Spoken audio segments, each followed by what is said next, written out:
one more deep breath, and here we are. Hello, YouTubers joining us in. So, for those of you just joining us, we listened to the song Saturn by Sleeping at Last. And today's sermon is going to be all about embracing the wisdom of impermanence and even going into a little bit about the death experience. So let's take one more breath, please. And so this song, I will most likely put the lyrics in the description down below.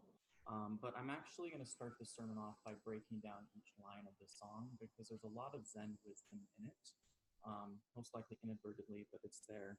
And so I'm going to read the first two lines there. You taught me the courage of stars before you left, how light carries on endlessly even after death. And what's fascinating is that maybe in the first couple months of knowing Andrew, after we shared the whole, love, I love you type thing. And what was really beautiful is that one time we were just laying on his bed and he was going through something. I can't remember exactly what at the time. But what was interesting was right when we met, actually, I didn't see him for 2 weeks because that's when his mom took a turn. And she actually had to go into assisted living. And we actually thought she might have actually passed then. But 2.5 years later, it is actually when it occurred this past week. And so we were really contemplating, mortality and the impermanence of things. And what he said to me was really beautiful. And he said that even if this relationship, you and I, didn't work out, I'm just so grateful that we got to know each other.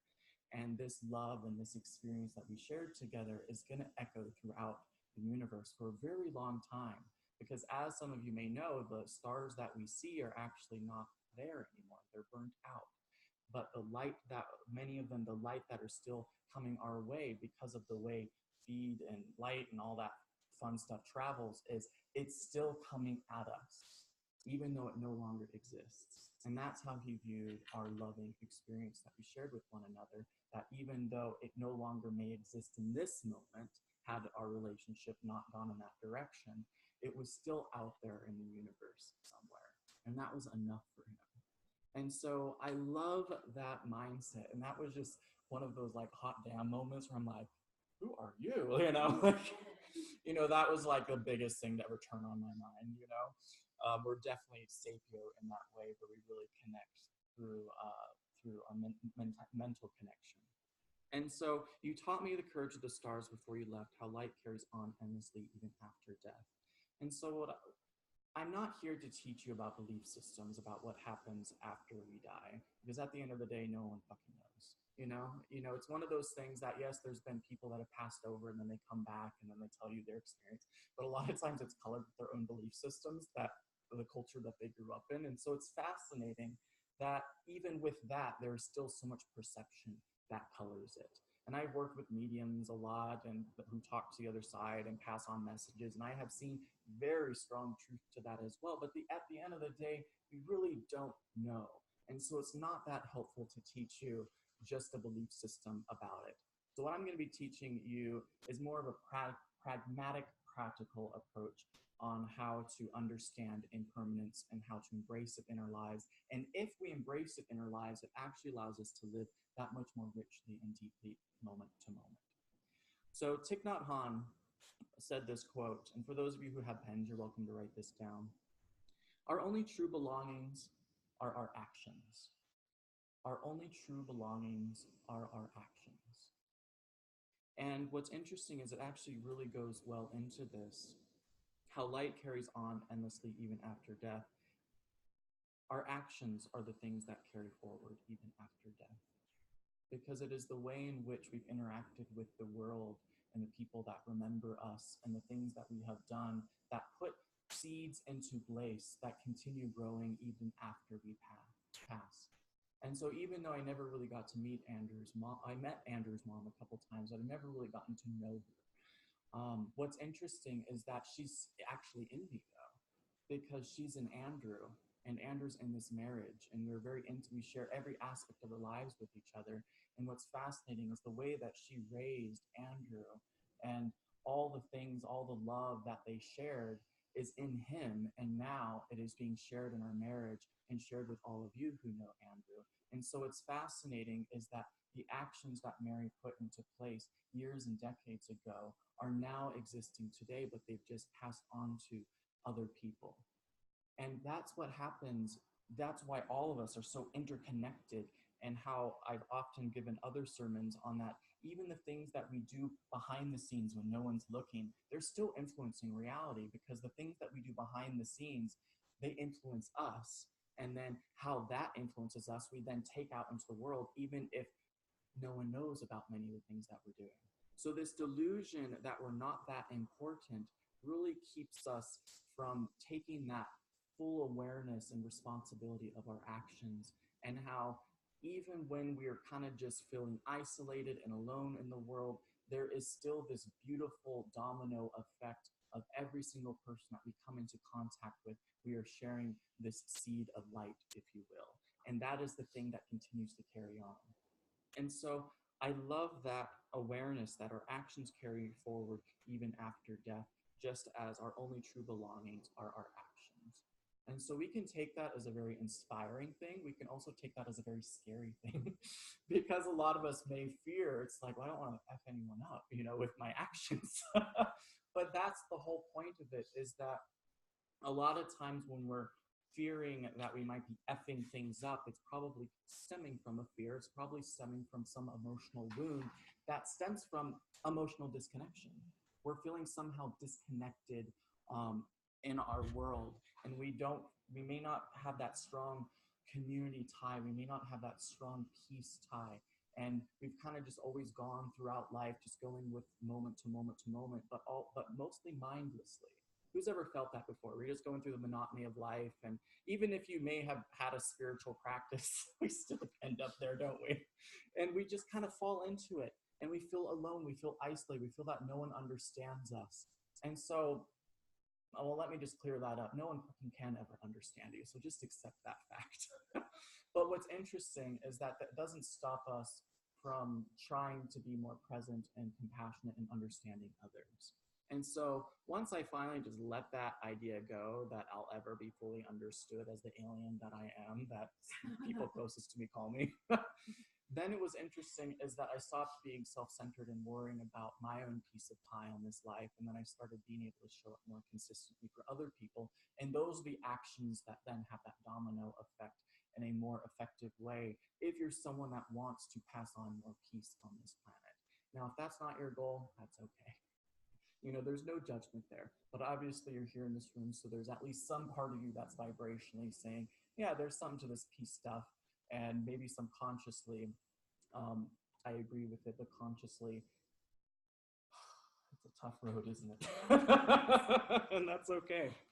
And so, but it goes on, the lyrics go on to say, with shortness of breath, you explain the infinite, how rare and beautiful it is to even exist.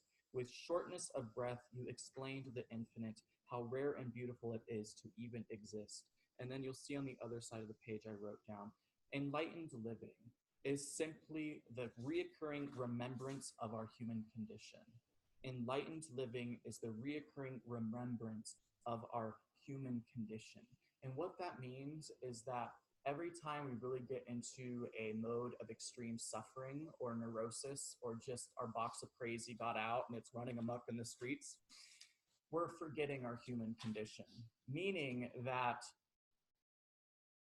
there's never, this is a quote from my book, there's never reason good enough to act out of alignment with peace. And sure, people can challenge that, but anytime we often do act out of alignment with peace, we then create like another karmic wound in ourselves or someone else that we then have to heal. And then if we act out of alignment with that one, then it creates another wound that we then have to go through a healing process. And it just creates this ongoing healing process that never seems to stop, and we never fully seem satisfied, and just things keep going the way they're going. But when we remember our human condition, that this is so brief, and many of the things that all of us are constantly worrying about and stressed out about on a daily basis, one out of one people croak, right? 1 out of 1 people kick the bucket. And I say that in that way just because it creates a lightheartedness of it. Some might find that crude, honoring that we've just had a family member pass just a few days ago. But it's true. And That many Zen teachers teach us that it's important to remember death every single moment of every single day, because that's the thing that will keep you most grounded. And it will really put into awareness what is important and what is not important. Who looks back on your life and you've really let the crazy go over something that was so fleeting and really wasn't that big of a deal? And it caused yourself a lot of pain, and it caused other people a lot of pain. That's the shit that we can heal as a society. But it's funny is that that's the shit that it's almost like we just agree that it's normal. And so we don't even think twice about that we can heal it. And we don't even think twice when we're speaking harshly or negatively to our loved ones. Who speaks rough sometimes to the people you love most? Right? Who gets the most frustrated sometimes with the people that you love most?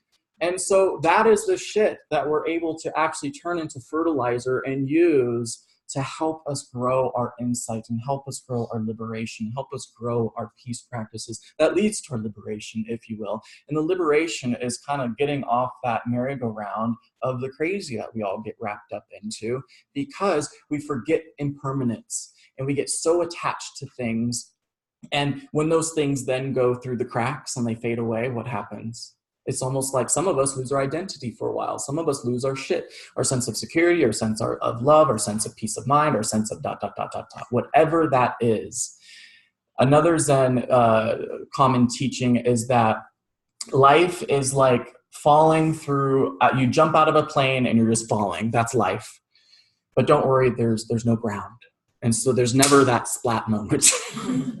But that's the part of it. It's that we're just so constantly trying to grasp at some sense of security and some sense of consistency that the moment we feel like we found something, the rug gets pulled out from under us, and then there's another thing to worry about.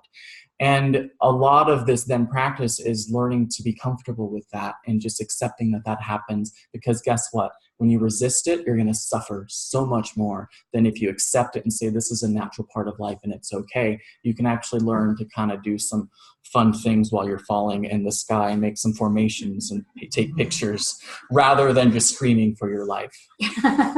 And that's very true. Another Zen quote is, I think it was by Shunryu Suzuki, where it's, we're all on a boat going out to sea, and no matter what we do, it's going to sink. That's life. And that's a very tough pill to swallow. But again, when we remember our mortality in this, it forces us to snap out of our prejudices. It forces us to snap out of our judgments. It forces us to snap out of our pity and our arrogance and really just sit with each other. Because think about it. Every single one of you in this room probably has something very raw and emotional that you can say to someone, you know, in a very loving way, but you've never really fully done it, or you don't do it because it's a bit uncomfortable, you know, because maybe the person that you actually love also is the source of your greatest frustration. And so it's very difficult to communicate in that way. And so it's so interesting that, you know, I also do life coaching and all that fun stuff on the side, where I work with a lot of couples, I work with a lot of individuals. And so often the hardest thing to do is just to bare your heart vulnerably to someone, because we're so afraid to get hurt. And that just constantly keeps these reoccurring patterns of separation alive on our planet because of this fear of being hurt. And then this whole idea of this death thing. So I looked up death in the dictionary, you know, the definition of it. It's so crude. It's like the end of life. You know, it's almost like it's talked about as a failure. You know, it's just this permanent, awful thing. And then when you look at it from more Eastern perceptions, you would consider it a completion of a cycle. And so here's this end, and then how we teach it is it's a beautiful completion, and that it's not wrong, it's not bad. But we so get caught up in the fear of things ending, not just the life experience, but relationships, jobs, and all these things. And even if it's a relationship or job we didn't like, we still get pissed off when it ended. Isn't that fascinating? Many of us go through that. And so it's so interesting that we're not really seeing the fullness of the human condition, the fullness of life, and the reality that we're constantly dying and being born anew every single minute of every single day. And I'm going to share a little bit more about that when I read an excerpt from this book. But let's go ahead and continue. I couldn't help but ask for you to say it all again. Say it all again, only this moment exists. So again, you may have heard something one time, or maybe you're in a relationship where someone doesn't say I love you all of the time, and we don't need that all of the time. But when we actually say I love you, it's for the first time every single day because only that moment ever exists. Think about that for a moment. And so when you revisit these teachings, even though you may have studied them for 20 years, until you activate it again in this moment, in this day, it did not exist. Just as all of you know this to be true, the opposite of it, something shitty really happened to you and you had your heart broken, or you had a major loss that experienced years ago, major abuse situation, and that happened once, but every single day since then, you reignite it, you reinvoke it in your psyche, and it's almost like the body is reliving it all again. And so you know this to be true with stressful things, right? Who reinvokes stress on a daily basis, even if it's not currently in your vicinity, the situation at hand? So you're reinvoking a negative bullshit feeling that you don't need to be feeling, but you just really like beating that drum and you're just like, well, this is life.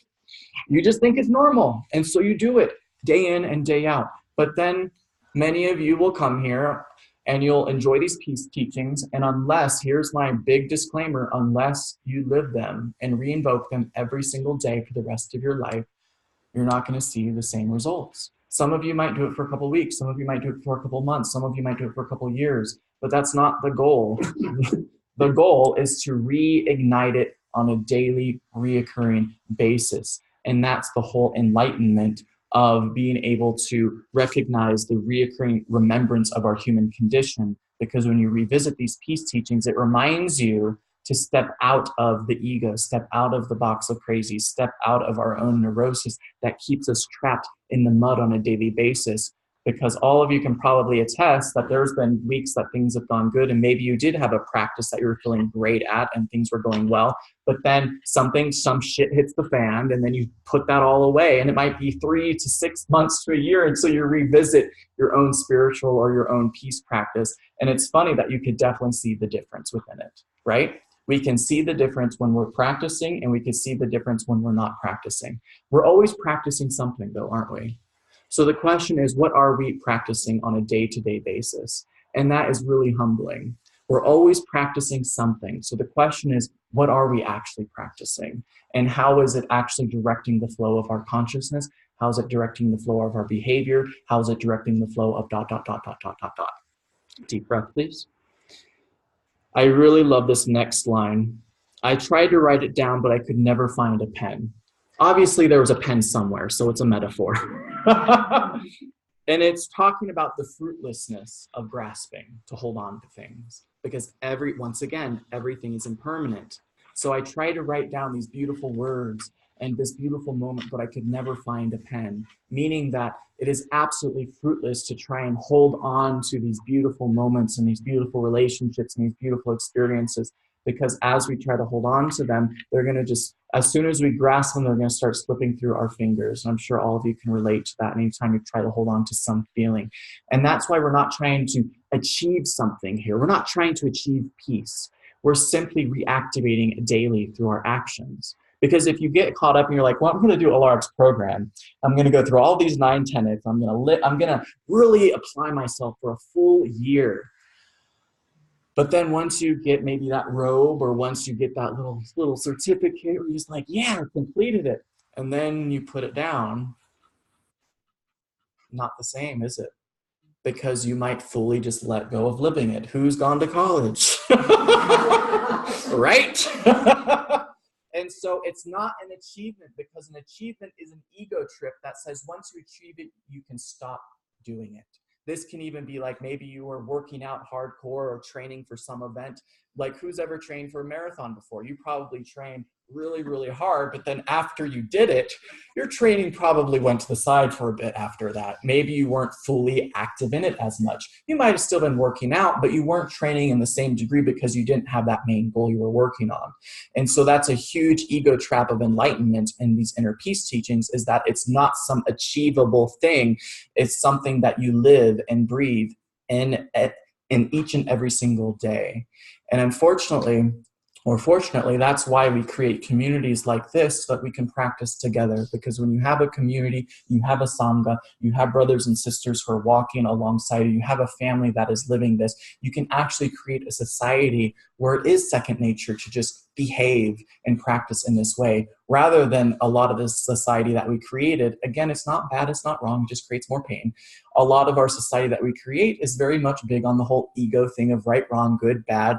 You know, you achieve things and then that's how you measure success in your life. But then people in their 40s, 50s, and 60s then come to the Zen cowboy and they say, I'm not that happy. I've lived by the rules this whole time, but I'm still freaking stressed. And, you know, I'm still struggling in my relationships. I'm still struggling with my peace. And I just don't get it. You know, society said that if you achieved all these things, you'd feel secure, you'd feel happy, you'd feel at peace. But it's never coming. It's never coming. It's never coming. I'm just waiting for that time where it feels complete. And then you go back to the whole sinking boat analogy, falling through the air, and there's no ground, and we're all going to sink. And so it's really learning to enjoy the absolute journey along the way, which is such a thing to say, such a poster. Enjoy the journey. You know, we've all heard that before, and it's almost laughable, but there's absolute truth in it. And enjoying the journey is just another way of saying activating the joy, activating the love, activating the peace on a day-to-day basis, rather than only doing it for big things. I'm going to go on a quick rant. I can't handle it. I can't handle it when people in marriages and relationships do this bullshit thing, excuse my opinion there, but do this bullshit thing where they're not kind to each other on a day-to-day basis, but then it's just like, well, I'm going to make it up to them. I'm going to surprise them with this big trip from like 2 weeks from now. But in the meantime, I'm still going to kind of be a jerk. Who's ever done that before? Where it's like, you're not able to like fully be present with your loved one, but you're just like, I'm going to make it up to them in like a couple weeks out and surprise them. It's like, no, just fucking be kind. Like right here, just listen, sit down, have a heart-to-heart, enjoy the day. Don't look forward to some future thing because that does not exist yet. And then it's always funny because once they go on that vacation, because they weren't actually living the kindness in between, vacation doesn't always go that well.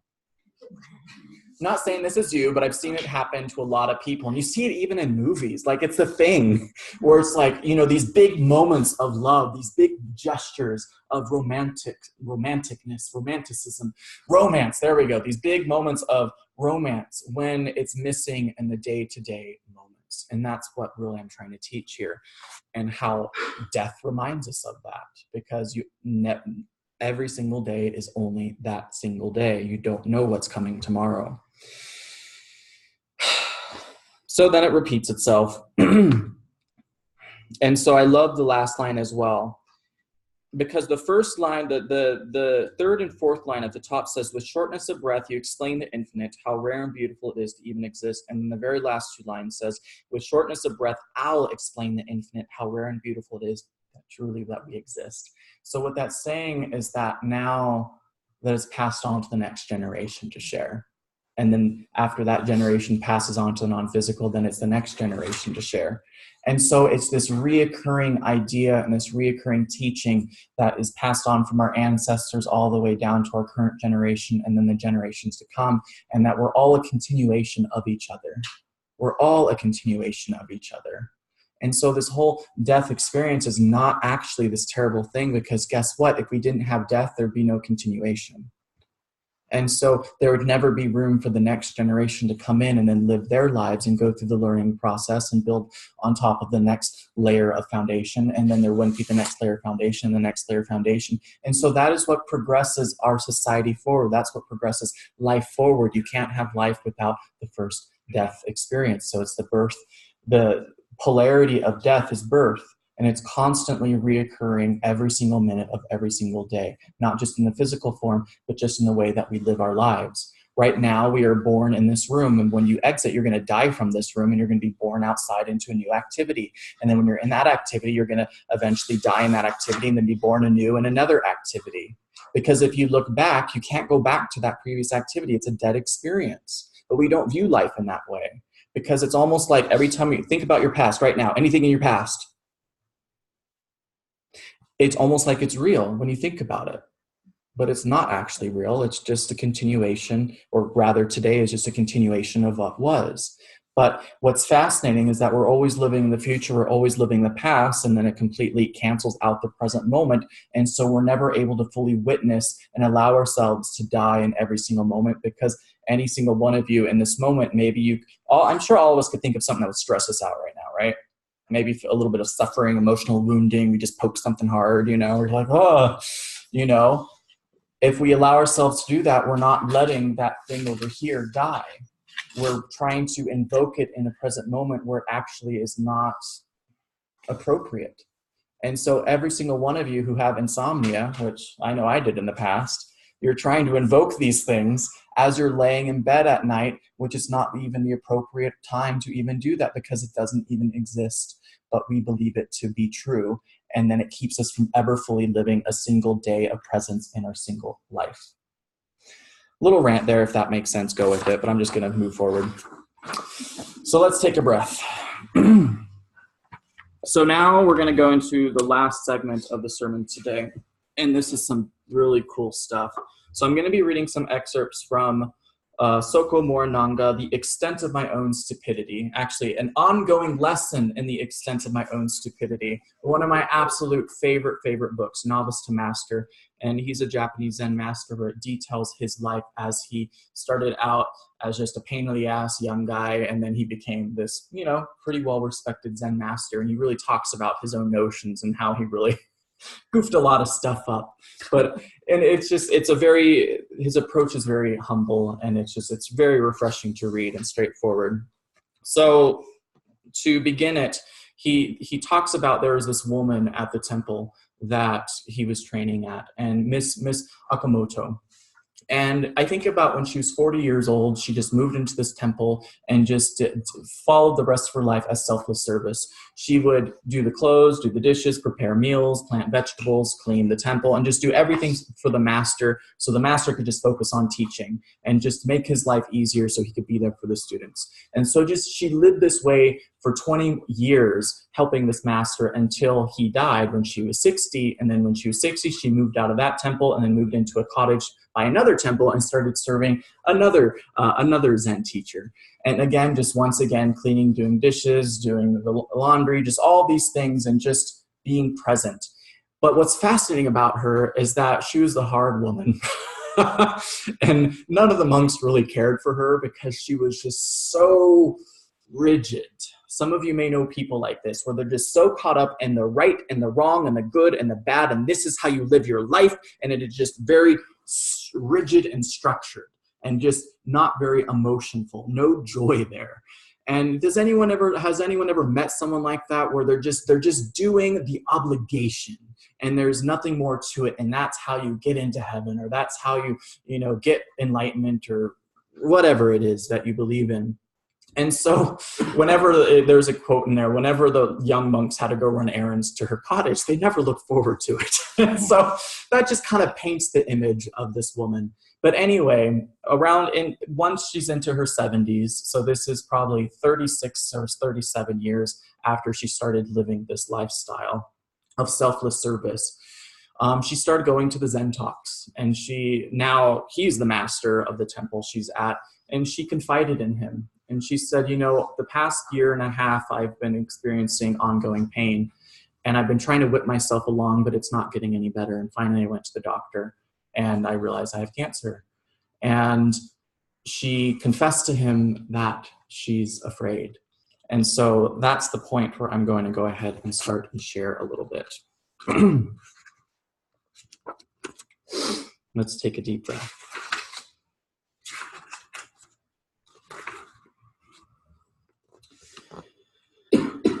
But not only was Miss Okamoto afraid of dying, she was also ashamed of that fear. She felt it disgraceful to fear death after having been allowed to train for so long under her teacher. She felt tremendous gratitude toward the Zen sect and toward the Roshi, and it was unbearable for her to think that those around her might feel Zen practice is useless, since it apparently does not even help one to overcome apprehension in the face of fear.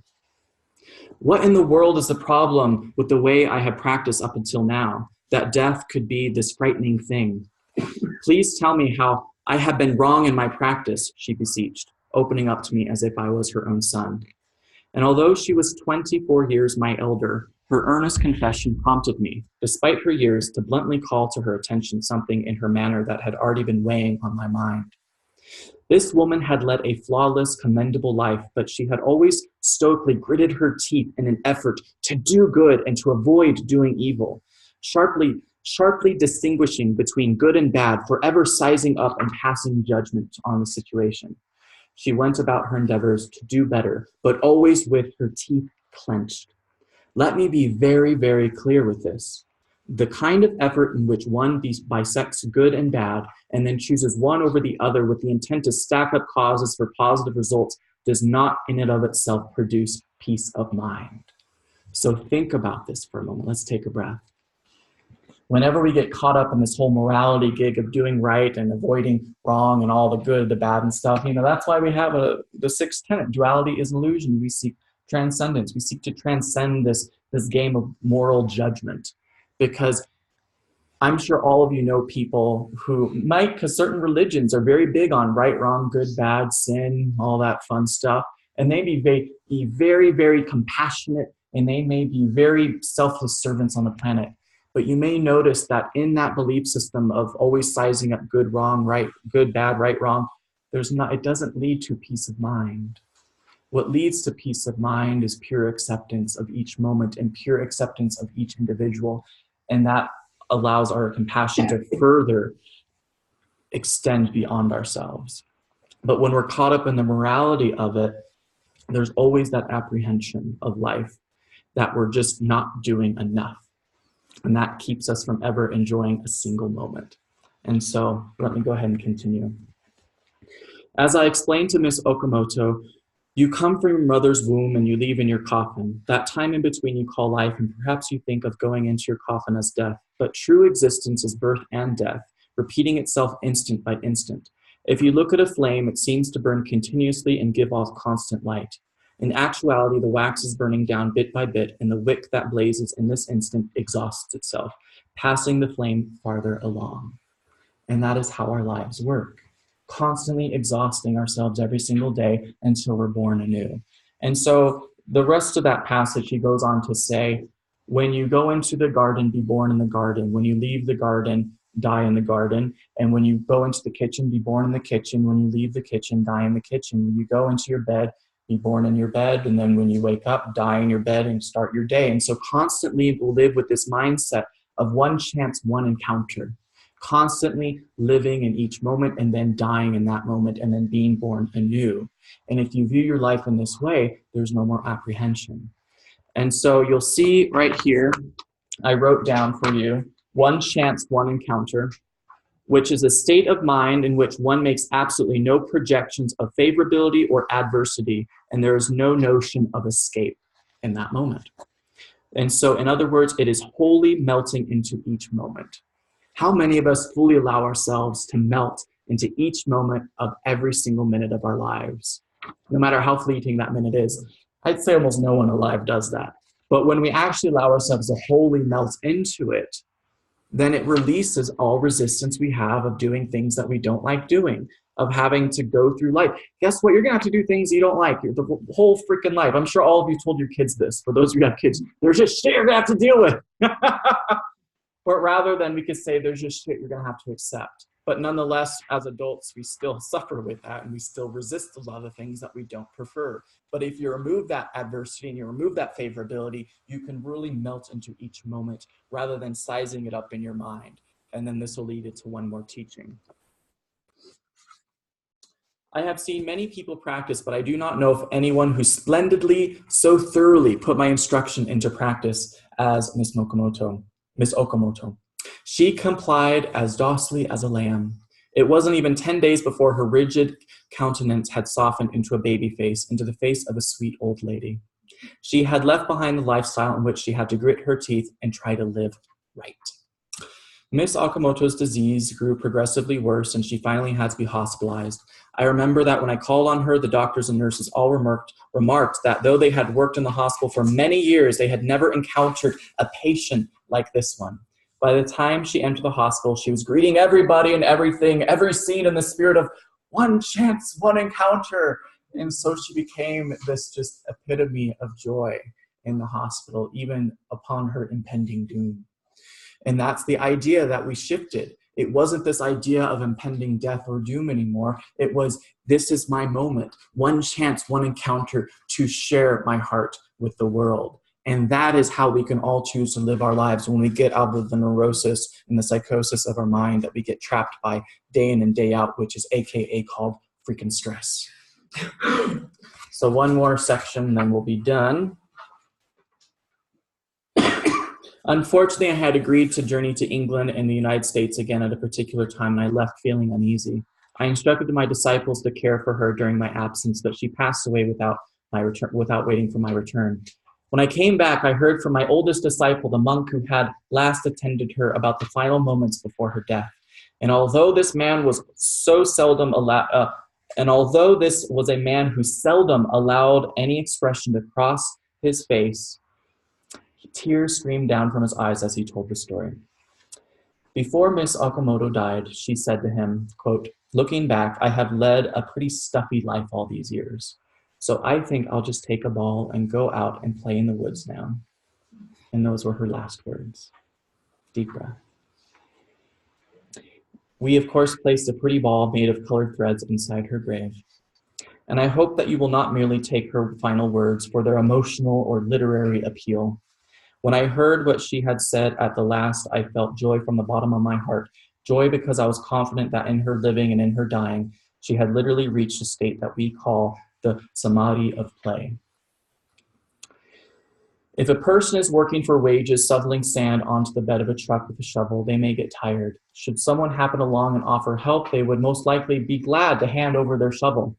But suppose a child is playing in a sand pile, scooping sand into a bucket. Should someone walk up and offer to take over for a while, that child would balk at such foolishness. Why should I want you to take over when I'm having such fun? And that is how we can live our lives, realizing that no matter what we're doing, even if it's tedious, there can be joy found in it.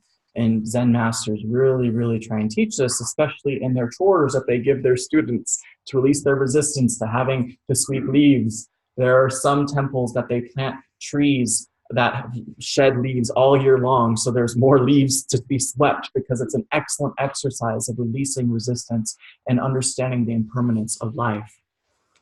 And so think about that for a moment. As children, they love, I played in sand, I love scooping and putting it in, but as adults, when it's an hourly wage and that's what we have to do, put sand in a bucket, we don't like it very much, do we? Because we're resisting it.